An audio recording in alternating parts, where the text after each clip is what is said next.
से चलें। तो हमारा जो धर्म अनुशासन शास्त्र है, हमको उसके अनुसार चलना चाहिए।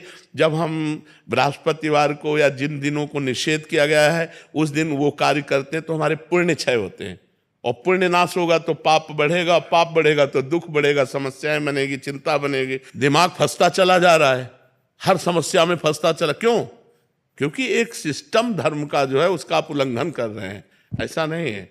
जैसे भगवान शिव की उपासना में फर्क पड़ जाएगा यदि सोमवार को आप क्षौर कर्म करते हैं, मंगल हमारे प्रतिकूल हो जाएगा यदि हम करेंगे, बुध हमारे अनुकूल हो जाएगा यदि हम करेंगे, शुक्र हमारे अनुकूल हो जाएगा।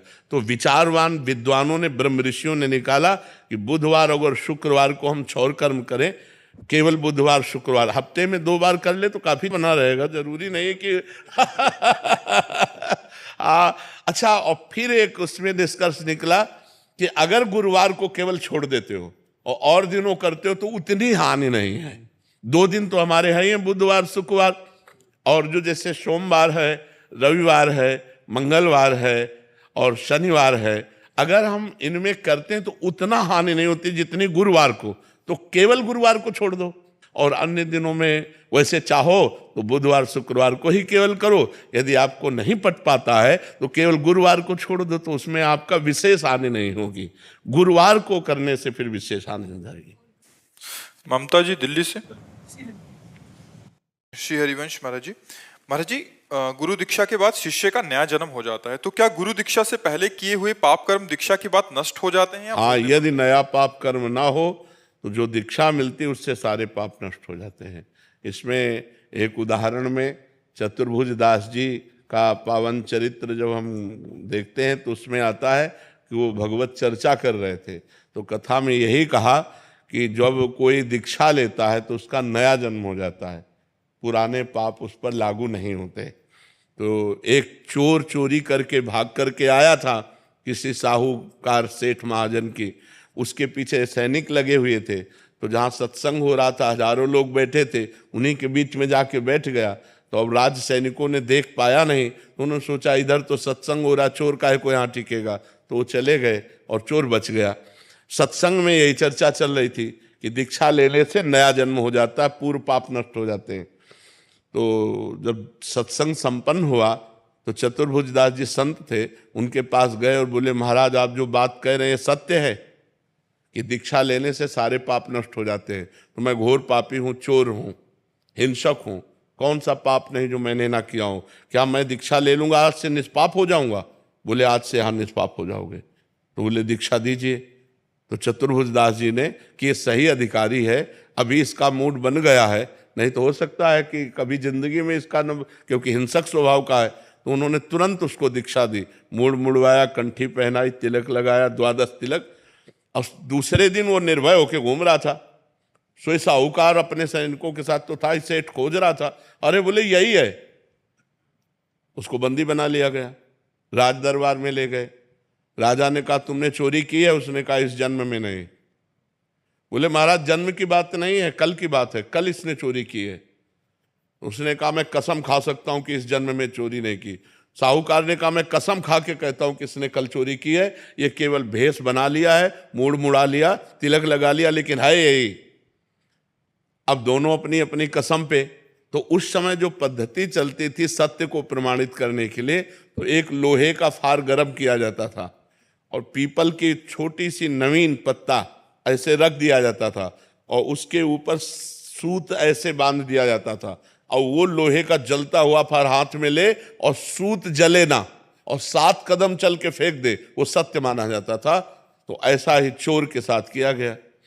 जे ही पूरी पद्धति करके ऐसे फार, तो उसने कहा गुरुदेव ने कहा था कि दीक्षा लेने के बाद नया जन्म होता है, ये अंदर, और जोर से बोला मैंने इस जन्म में कभी पाप नहीं किया, और 7 कदम चला, फेंक दिया, बिल्कुल सूत ज्यों का त्यों।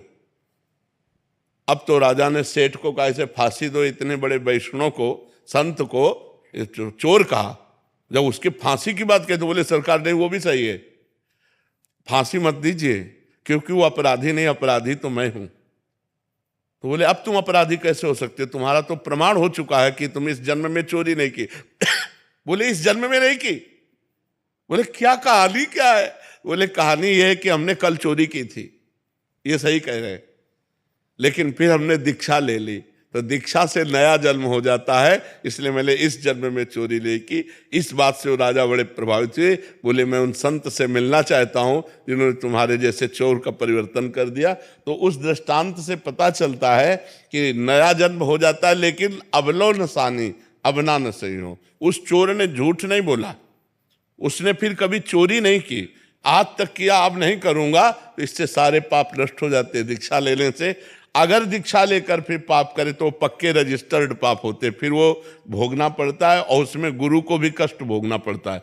ऐसा नहीं है जैसे शिष्य पाप करे, यदि उसको दंड ना दे, उसको त्याग ना करे, तो गुरु को भी पाप लगता है कि आप ऐसे को क्यों दीक्षा दी, क्यों मंत्र दिया। जी अंकित जी, अंकित राठी। राधे राधे। राधे राधे महाराज जी। महाराज जी, आपका प्रश्न ऐसा है कि काफी जनों का ऐसा प्रश्न हो सकता है कि किन्हीं के घर में उनके प्रियजनों का मृत्यु हो जाता है। महाराज जी, आप कह रहे हैं कि आपके 23 दिन के एक बालक थे, उसका मृत्यु हो गया। महाराज जी, अब जीवन स्थगित सा लग रहा है, वापस जीना चाहते हैं मगर किसी चीज में मन नहीं लग रहा। महाराज जी, ऐसी स्थिति में जब वो ऐसी दुविधा सी आ जाती है, जीवन में ऐसी प्रतिकूलता आ जाती है, तो महाराज जी उस समय मन को कैसे? अभी हमने बताया कि समस्या का समाधान भगवान है। अगर हम नाम जप और विवेक, अब विवेक से हमको ये पता होना चाहिए कि वो जीव केवल 23 दिन के लिए आया, 23 महीने के लिए आया, 23 साल के लिए आया, हम 23 सेकंड भी नहीं बढ़ा सकते।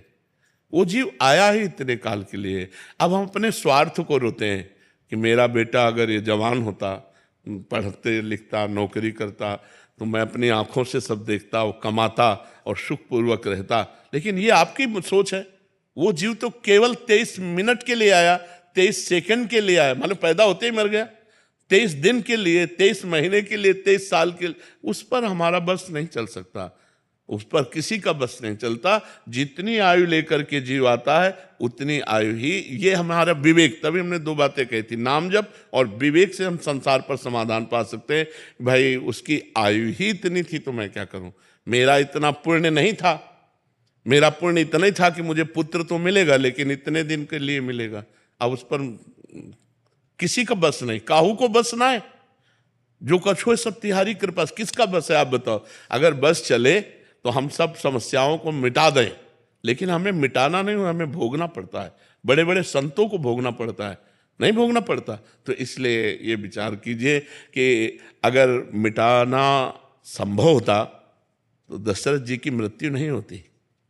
जिनके पुत्र भगवान राम हैं, राम के पिता कहलाने का सौभाग्य जिनको मिला, उनको भी तड़प तड़प करके प्राण त्यागने पड़े। हा राम हा राम हा राम। और भगवान राम, समर्थ राम विराजमान हैं, लेकिन उनके पिता। तो ये जो मृत्युवाद है, इसके लिए वशिष्ठ जी कह रहे, सुनो भरत भावी प्रबल, बिलख कहो मुनिनाथ, हानि लाभ जीवन मरण जस अपजस विधिहार। ये विधान का है। अगर वो है कि बालक जन्मेगा लेकिन 15 मिनट जिएगा, तो 15 मिनट केवल रोएगा, इसके बाद खत्म हो जाएगा। 5 सेकंड भी आप नहीं बढ़ा सकते, चाहे जितना बड़ा सर्जन डॉक्टर ले आओ, नहीं बढ़ा सकते। तो इस पर थोड़ा विचार। अगर आप दुखी होकर के जीवन व्यतीत करेंगे तो अपना उत्साह नष्ट करके अपने जीवन को कमजोर कर लेंगे। तुरंत काटिए उसके कि नहीं, वो जीव केवल इतने ही मिनट के लिए आया था, मेरा इतना ही पुण्य था, अब इसके आगे नहीं, तो अब आगे देखते हैं।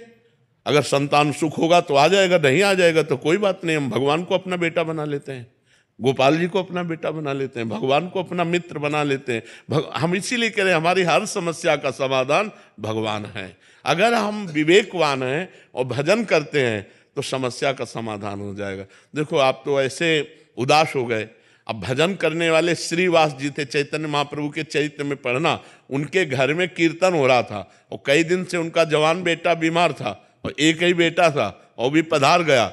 और कीर्तन में श्रीवास जी हरे कृष्ण, तो आकर दासी ने कान में कहा कि पुत्र पधार गया। तो उनका दोबारा मत आना आंगन में। अगर महाप्रभु को पता चल गया तो कीर्तन रोक देंगे, और उनका कीर्तन रुका, उनका आनंद रुका तो मैं प्राण त्याग दूंगा, क्योंकि उनके आनंद में।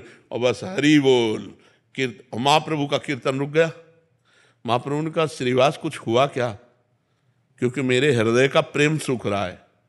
तब लोगों ने बताया कि इनका पुत्र संपन्न हो गया, तो उनका श्रीवास, तुम्हारा पुत्र संपन्न हो गया, तुम कीर्तन कर रहे। बोले प्रभु देखो, विवेक देखो, उस जीवात्मा को इससे बड़ा सौभाग्य क्या मिल सकता है कि जहां चैतन्य महाप्रभु कीर्तन कर रहे हैं और वहां वो जीवात्मा जा रहा है तो सीधे भगवान के पास जा रहा है। इसलिए मुझे तो बड़ा आनंद है कि मेरे पुत्र का मंगल हो गया।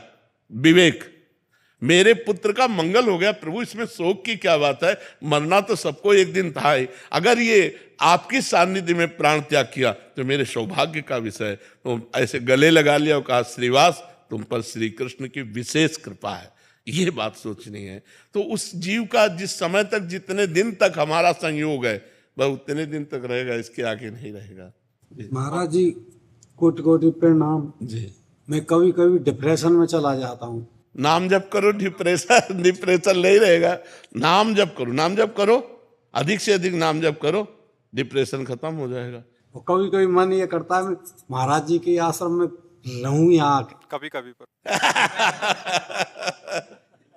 मन की ये दशा होती, कबहू मन रंग तो रंग चढ़े, कबहू मन सोच करे धन का, कबहू मन नारी प्यारी लगे, कबहू मन त्यागी चले बल। इसकी तरंगे उठती रहती है। इन तरंगों, मन की तरंग को मार ले बस हो गया भजन।